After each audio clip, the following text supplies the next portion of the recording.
Le Club Imo Radio J vous est présenté avec le concours de Coldwell Banker, réseau immobilier mondial depuis 1906. Coldwell Banker, l'excellence immobilière. Radio J. Le Club Imo Radio J, Marc Ezrati. Bonjour à tous et bienvenue dans le Club Imo sur Radio J. Aujourd'hui, on vous propose une émission coup de projecteur sur une crise silencieuse mais très concrète, celle des logements impossibles à rénover. Un cauchemar bien réel pour des milliers de propriétaires pris en étau entre les exigences du DPE, le fameux diagnostic de performance énergétique, la flambée des coûts et les contraintes techniques et patrimoniales. Pour en parler, je reçois aujourd'hui Sylvain Gruel. Il est entrepreneur passionné par la rénovation, à la tête de plusieurs entreprises du bâtiment et de cabinets de main-d'œuvre, de maîtrise d'œuvre, dont Arcadie, ou encore, on peut encore citer Menuisor, ou encore des enseignes bien plus connues comme SoCook et Arthur Bonnet. Bonjour. Bonjour Marc. Bonjour à tous. Alors, Sylvain, votre histoire, elle commence très tôt, à l'âge de 6 ans. On va revenir un petit peu sur votre vie. Dans un corps de ferme à rénover avec vos parents. Oui. Vous vous êtes construit avec un marteau, en fait, à la main. Je me suis retrouvé avec un papa qui... C'est dangereux, un marteau à 6 ans. En fait, moi, j'avais pas le marteau. Moi, je tenais la boîte de clous. D'accord. Je me suis retrouvé avec un papa qui rénovait pour pouvoir boucler la fin des travaux, qui rénovait lui-même sa maison. Et effectivement, à l'âge de 6 ans, je me suis retrouvé à aider mon papa à rénover la maison. Alors, vous avez également ensuite suivi un parcours en électricité en ébénisterie et menuiserie. L'entrepreneuriat, c'est venu finalement naturellement pour vous? Pas naturellement, mais ça a été des rencontres, des opportunités. C'était pas une fin en soi de devenir entrepreneur. C'était pas le but en tout cas à la base. Alors aujourd'hui, vous êtes à la tête de plusieurs sociétés, on l'a dit, dans le secteur de la rénovation. Quel est le fil conducteur entre toutes ces activités ? Le fil conducteur, ça reste le bâtiment et la rénovation. Chaque société est complémentaire et il faut que je puisse m'éclater et maîtriser le sujet.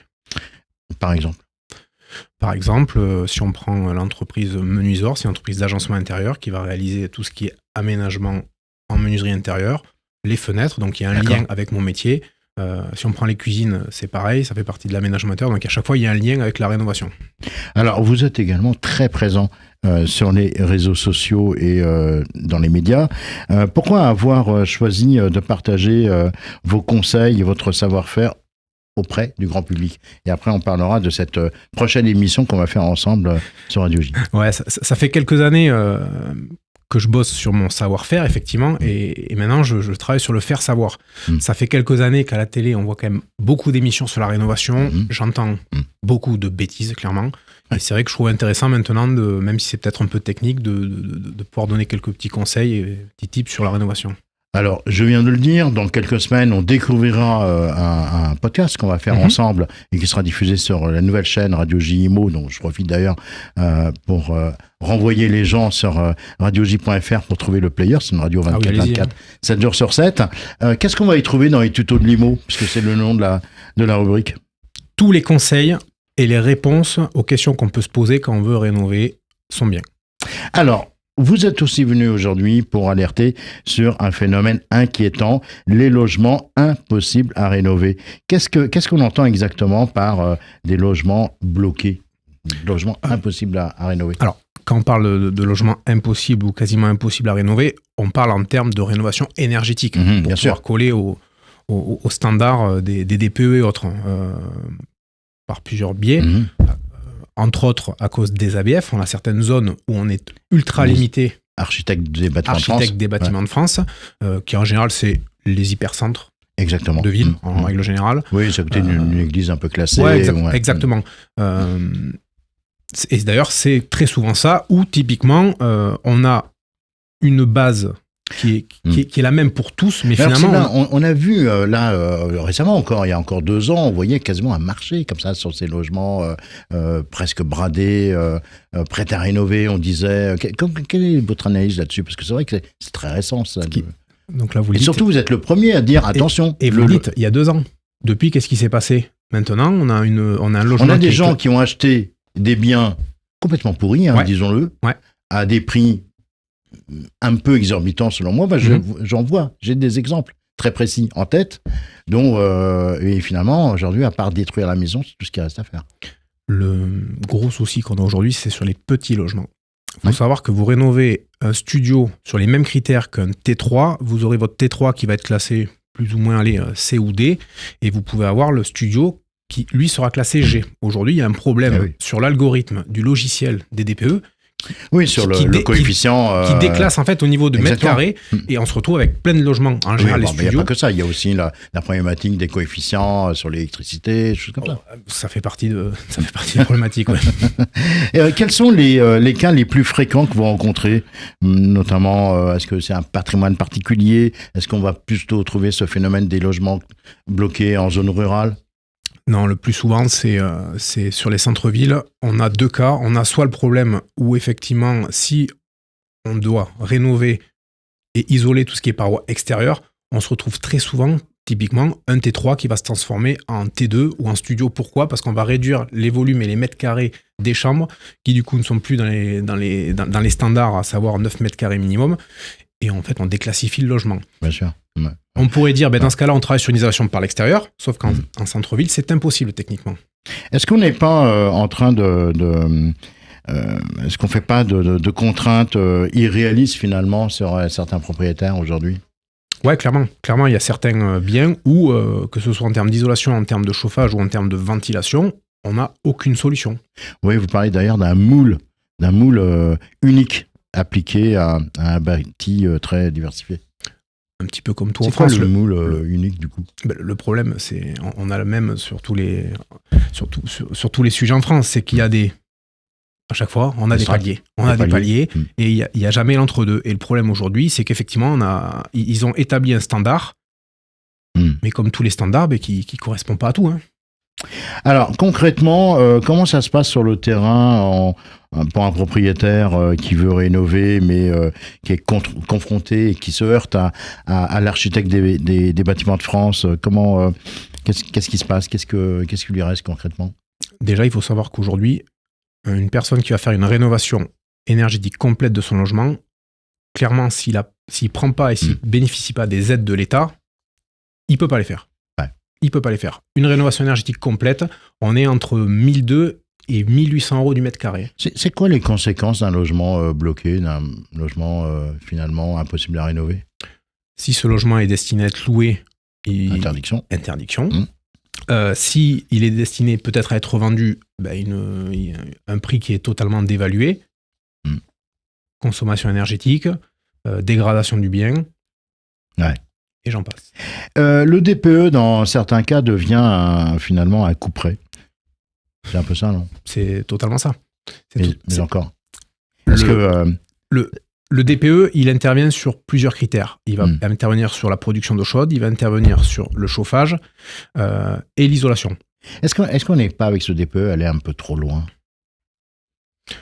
Trop loin, non, parce que c'est bien de cadrer les choses et de se donner des bases de travail, mais encore une fois, c'est trop brouillon. C'est trop brouillon. Ouais. Alors, quelle solution est-ce que vous proposez aujourd'hui ? Est-ce qu'il y a parce que bon, il y a quand même il y a des solutions.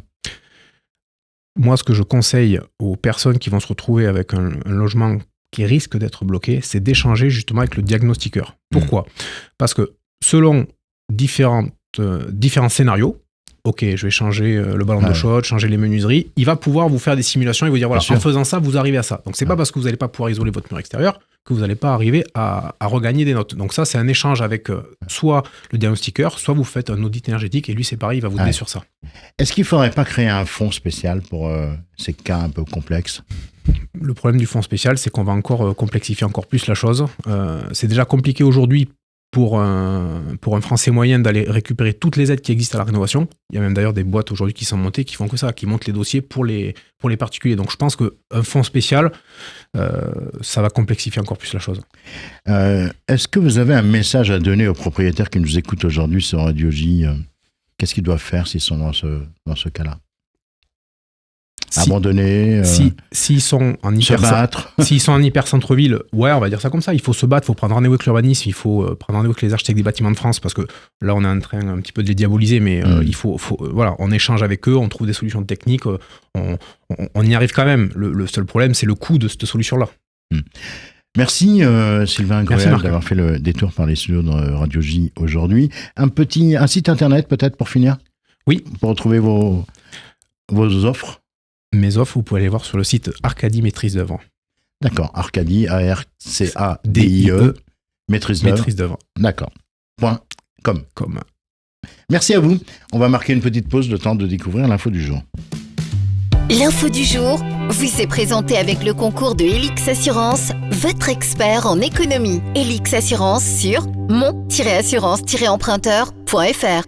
Et aujourd'hui, on parle de ces départements qui allègent les frais de notaire pour attirer de nouveaux habitants. C'est le cas, par exemple, en Haute-Vienne, où la Haute-Vienne propose jusqu'à 7 000 € qui peuvent être pris en charge pour l'achat d'un logement ancien sans condition. Vous avez également dans l'Allier le département qui propose une aide allant jusqu'à 10 000 € pour les primo-accédants, ou encore en Savoie, où le taux de taxe est réduit pour les jeunes acheteurs, des mesures qui sont incitatives pour relancer leurs marchés local. L'info du jour vous a été présentée avec le concours de Helix Assurance. Vous payez trop cher pour votre assurance de prêt immobilier? Avec mon-assurance-emprunteur.fr de Helix Assurance, comparez, changez et économisez jusqu'à 15 000 €. Simple, rapide et 100% en ligne. Helix Assurance, votre expert en économie. mon-assurance-emprunteur.fr. Radio J. Le Club Imo Radio J, Marc Ezrati. Et on est de retour dans le Club Imo sur Radio J avec une nouvelle invitée aujourd'hui. Je reçois Géraldine Chaigne. Elle est directrice générale d'Agarim. C'est une société qui est spécialisée dans l'investissement en nue propriété. Elle fête ses 6 ans avec un chiffre d'affaires doublé et plus de 500 millions € de biens vendus depuis sa création. Alors, modèle anti-crise ou opportunité ou encore d'investissement, pour les particuliers. On en parle avec vous. Bonjour Géraldine. Bonjour Marc, bonjour à tous. Alors Agarim, 6 ans, ça se fête ? 6 ans, bientôt 7 ans. Hein. Bientôt 7 ans. D'accord. Qu'est-ce qui, selon vous, explique cette croissance malgré la crise du secteur immobilier ? Alors vous avez raison, déjà on peut revenir sur qu'est-ce qu'on appelle la nue propriété. Parce que qu'on tient ? Bonne question. Exactement, parce qu'après on va très vite comprendre les vertus de la nue propriété et pourquoi ça attire des investisseurs privés. La nue propriété, c'est extrêmement simple comme montage, ça reste encore trop peu démocratisé et on va en parler par la suite. Donc concrètement, qu'est-ce qu'on propose ? Nous, à Agarim, en effet, on acquiert des immeubles dans l'existant, des immeubles haussmanniens par exemple dans Paris, mais également dans du neuf, ce qu'on appelle de la VFA, toujours dans des zones dites tendues, c'est-à-dire en cœur de ville. Vous rappelez ce que c'est que VFA ? Alors VFA, qui ne sont vente pas très, en état futur d'achèvement. Merci. Ce qui est en effet construit par des promoteurs. Exactement. Donc, Agarim acquiert ces immeubles en pleine propriété. Et là, c'est extrêmement simple. D'un côté, on va vendre ce qu'on appelle le droit de jouissance, c'est-à-dire l'usufruit, à un bailleur institutionnel qui, sur une durée de 15 ans, va récolter les loyers. Et, c'est important, va aussi entretenir le bien, partie commune, partie privative, petits travaux et gros travaux. Et donc, au bout de 15 ans, en revanche, ce droit d'exploitation s'éteint. Et de l'autre côté, on va passer à ce qui nous intéresse pour nos auditeurs, c'est la nue propriété. Elle est acquise par un investisseur privé. Et donc, quel est son avantage ? S'il a que les murs d'un appartement et qu'il peut ni le mettre en location, ni en retirer les loyers, il va payer moins cher. Et ça l'intéresse. Alors, justement, pourquoi ce modèle, aujourd'hui, il est pertinent dans le contexte actuel ? Alors, pourquoi ? On y vient. Pardon de mon introduction un peu longue. Mais je vous en prie. Pourquoi c'est important ? Parce que du coup, au lieu de payer 100% la valeur de mon bien, forcément, puisque j'en ai pas la jouissance pendant 15 ans, je paye environ 60% de la valeur du bien. Hyper intéressant. Plutôt que de payer 9 000 € du mètre carré à Paris, je paye 5 500 € du mètre carré à Paris. Donc, j'ai un effort d'épargne qui est moins important. Certes, pendant 15 ans, je ne retire pas les loyers, mais on a bien compris que cette décote, cette réduction du prix d'acquisition, c'est comme si, et c'est le plus important, je crois, on me donnait 15 ans de loyer, de marché non fiscalisé dès l'acquisition. C'est ça qui séduit nos investisseurs. C'est qu'on leur donne 15 ans de loyer dès l'acquisition et qu'ils n'ont pas de travaux à gérer et pas de locataires. Et on sait à quel point aujourd'hui, c'est devenu extrêmement compliqué de faire face en effet aux travaux énergétiques, aux gros travaux à réaliser. Et en plus, on l'a bien compris, on n'a pas de fiscalité. Eh oui. Et donc, au bout de 15 ans, moi, nu propriétaire, je deviens plein propriétaire de manière gratuite et automatique. Donc, en résumé, la crise qui a été extrêmement violente à partir de septembre 2022, exactement, extrêmement foudroyante, avec des taux d'intérêt qui sont remontés. Pourquoi nos investisseurs nous ont suivis ? Parce qu'en fait, la nue propriété, j'investis moins, donc je paye moins d'intérêts d'emprunt. On me donne mes loyers dès l'acquisition, donc j'ai un confort de gestion absolu. Et puis, j'ai zéro charge mentale. J'ai pas à gérer mon locataire. Ouais. Alors, on l'a dit, les chiffres sont impressionnants. Vous avez dépassé 500 millions d'euros de biens vendus depuis votre création, la création de votre société. Concrètement, quel type de biens est-ce que vous proposez aux investisseurs ? Alors, en effet, fort de l'appétence en fait, de nos investisseurs. Quels biens et comment vous les sélectionnez aussi ? Exactement. Donc, on a une gamme qu'on a voulu la plus complète possible. On s'est rendu compte qu'on a des investisseurs qui veulent investir en nue propriété et qui ont 400 € d'effort d'épargne. Voilà, ça parle à tout le monde. Donc, on leur propose des studios qui vont être loués à des étudiants. On sait qu'il y a une pénurie de logements pour les étudiants en France, dans les zones, encore une fois, dites tendues. Les zones tendues, on se souvient, c'est des villes dans lesquelles il y a un déficit d'offres et avec une demande locative qui explose. Et ça, on peut ouvrir chaque journal le matin, on ne parle que de ça, de cette tension locative. Il y a de plus en plus d'étudiants en France aussi. Et de plus en plus d'étudiants. Et donc, par exemple, Euromed, on a un programme qui est fait par Constructa, qui est un promoteur extrêmement patrimonial. On est en effet Euromed 1, donc devant la mer. On a proposé 96 studios qui va être destiné à être loué à des étudiants. Ouais. En effet, nos investisseurs ont acheté la nue propriété à un prix décoté. Ouais. Et au bout de 15 ans, quand ils auront la pleine propriété, ils le loueront à des étudiants avec des loyers importants. Ils pourront même le louer en meublé. Ça, oui. Donc ça, c'est en VFA. C'est en VFA. Et on a aussi une offre dans l'existant. Dans l'existant, donc dans l'ancien, on va dire. Sur des immeubles haussmanniens de très bonne facture. Et on propose à peu près un programme parisien tous les 3 mois. Et je crois qu'on va en parler. Non pas sur une durée de 15 ans, parce que 15 ans, ça peut être long d'attendre 15 ans avant de devenir plein propriétaire. Mais une offre où la nue propriété est uniquement sur 10 ans. Voilà, ça c'est une nouvelle offre que vous avez lancée il n'y a pas longtemps, ça. Oui, c'est une offre en fait qu'on a Pourquoi créée. Vous l'avez lancée, cette offre ? Ça répondait à quel besoin ou quelle attente ? C'est un peu intuitif, c'est qu'on comprend bien que la nue propriété, c'est un super produit retraite. Ouais. C'est-à-dire qu'aujourd'hui, j'ai 45 ans, je ne vais pas avoir de revenus versés parce qu'en fait, c'est un effort d'épargne que j'ai. Mais j'insiste sur le fait que j'investis sur un bien qui est palpable, qui est tangible, qui est en cœur de ville. Et moi, je constate que les Français aujourd'hui cherchent à placer leur épargne sur un produit qu'ils connaissent et qu'ils comprennent. Et la nue propriété, c'est ça. En revanche, 15 ans, ça peut paraître un peu long. Oui. Et donc, on avait beaucoup de demandes de la part des investisseurs de dire, moi, j'aimerais bien dans 10 ans récupérer l'appartement en pleine propriété pour le vendre, avoir un capital retraite, ou le louer, avoir des revenus complémentaires. Donc, on a créé avec le leader de la gestion de patrimoine, le groupe Cristal, qu'on ne présente plus, une offre avec une nue propriété sur moins de 10 ans. D'accord. À ce jour, on a proposé du coup à nos clients investisseurs 6 adresses dans Paris intramuros, notamment dans le 8e arrondissement à côté du Parc Monceau, dans le 17e à côté du Parc Monceau, dans le 12e, dans le 15e, dans le 11e à côté des Champs-Élysées, à chaque fois sur des immeubles très patrimoniaux, donc vraiment qui ont une valeur intrinsèque d'actifs mais indiscutable, de la nue propriété sur une durée à moins de 10 ans. À quel profil d'investisseur ça s'adresse ? Alors, la nue propriété, finalement, c'est un véritable couteau suisse. C'est un couteau suisse parce qu'on comprend bien qu'on investit à moindre coût. Ça peut être de la diversification pour des jeunes qui ont 80 000 €, qui ont 35 ans et qui se disent moi, je vais acheter un petit studio en nue propriété, puis dans 15 ans, je le mettrai en location. C'est un super produit retraite parce que ça génère aucune fiscalité, pas d'IFI. Et justement, j'allais vous poser la question de la fiscalité. Voilà, donc produit retraite pour des gens qui préparent leur retraite. Et on a aussi beaucoup d'investisseurs plus âgés qui ont plus de 65 ans, qui ont du cash disponible et qui emploient ce cash à acheter de la nue propriété qui vont transmettre à leurs enfants ou aux petits-enfants. Donc, si on fait un point fiscalité, c'est avec la nue propriété qui, j'insiste, relève du code civil. C'est pas une niche fiscale. Ça, c'est important. Ça, c'est important. Dans un contexte fiscal qui est extrêmement chahuté et devant une pression fiscale des revenus fonciers qui n'a jamais été aussi forte, la nue propriété ne génère aucune fiscalité puisque vous ne percevez pas de revenus. Encore une fois, on vous les donne d'entrée de jeu sous la forme d'une réduction du prix d'acquisition. Et la nue propriété n'alourdit pas mon assiette taxable à l'IFI. J'ai pas de taxe foncière à payer, pas de gros travaux. Donc, zéro fiscalité. Alors, on va parler un petit peu d'Agarim en interne. Donc, vous avez renforcé vos équipes. Il y a notamment l'arrivée de Stéphane Boll qui est arrivé récemment comme senior advisor. Qu'est-ce que ça change dans votre stratégie de développement, notamment auprès justement des institutionnels ?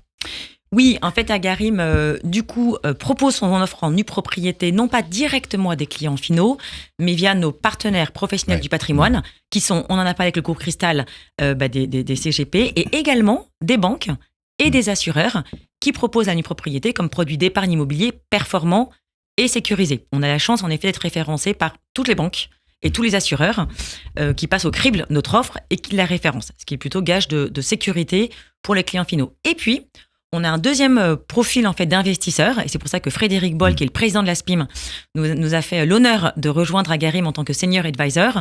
Ces institutionnels, c'est des mutuelles, c'est des assureurs, c'est des caisses de retraite qui sont séduits en diversification, devant en effet leur allocation d'actifs, en diversification, d'investir dans du résidentiel, dans de la nue propriété, parce qu'on en a parlé. Pour eux, il n'y a pas de risque réputationnel en achetant que la seule nue propriété, il n'y a pas de gestion locative, il n'y a pas de fiscalité. Si jamais ils ont une somme 100 à déployer, on comprend qu'ils ont 4 immeubles et non pas 2 qu'ils auraient acquis en pleine propriété. Et donc forcément, ils sont très séduits par la nue propriété qui peut s'apparenter aussi à un produit de capitalisation. Sur un bien qui vaut 100, je paye 60. Et plus le temps avance, plus ma nue propriété se valorise mécaniquement. Géraldine Chagne, vous avez annoncé vouloir devenir leader incontournable de la nue propriété en 2025. Comment vous allez le faire ? Comment vous allez y arriver ? Alors, on est sur plusieurs jambes, on peut se le dire. Quand on propose notre offre à des investisseurs finaux via nos partenaires professionnels du patrimoine, on voit qu'on a une offre dans du neuf sur ce qu'on appelle, nous, des petits studios qui sont destinés à être loués à des étudiants. Et encore une fois, l'investisseur, quand il récupère la pleine propriété, va le louer sans difficulté vu la pénurie de logements pour étudiants en cœur de ville. On a ces immeubles haussmanniens sur des durées d'usufruit de moins de 10 ans qui cartonnent. On lance un programme 2 jours après, il n'y a plus rien à vendre parce que ça rend accessible des appartements dans Paris et dans les beaux quartiers. On a également une offre en nue propriété optimisée au déficit foncier. Donc ça, c'est quand même génial pour les investisseurs qui ont des revenus fonciers. Ça veut dire qu'en gros, je cumule les avantages de la nue propriété et les avantages du déficit foncier. Ça, c'est pour les investisseurs privés. Et pour les institutionnels, qui a été un peu le fer de lance d'Agarim, on propose une offre vraiment sur mesure à des mutuelles, caisses de retraite, assureurs, et avec l'aide incontestable, en effet, de Frédéric Boll. Alors, vous parlez beaucoup de diversification, d'accessibilité. Est-ce que la nue propriété, elle devient un produit plus démocratique aujourd'hui ? Une question toute bête qui va intéresser nos auditeurs. Est-ce que je peux investir à 80 000 €, par exemple ? Ça sera la dernière question, donc je vous laisse la parole. Oui, je peux investir absolument dès 80 000 € en nue propriété. Ça veut dire un effort d'épargne à 350 €, 400 € par mois. Et on se rend compte aujourd'hui que nos partenaires professionnels du patrimoine sont extrêmement friands d'une offre immobilière qui relève du code civil, qui est sécurisée, qui est performante dans des zones tendues. Je vous laisse donner l'adresse internet de votre site. www.agarim.com. Merci beaucoup Géraldine Chagne pour vos réponses et pour avoir fait également le détour par les studios de Radio J aujourd'hui. Voilà, le Club Imo, c'est terminé pour aujourd'hui. Je vous retrouve avec grand plaisir demain à 16h05, toujours sur Radio J et sur Radio J Imo sur Internet. Voilà, d'ici là, je vous souhaite une très belle journée à toutes et à tous. Le Club Imo Radio J vous a été présenté avec le concours de Coldwell Banker, réseau immobilier mondial depuis 1906. Découvrez les propriétés proposées par Coldwell Banker, un des grands leaders mondiaux de l'immobilier de luxe sur coldwellbanker.fr. Coldwell Banker, l'excellence immobilière.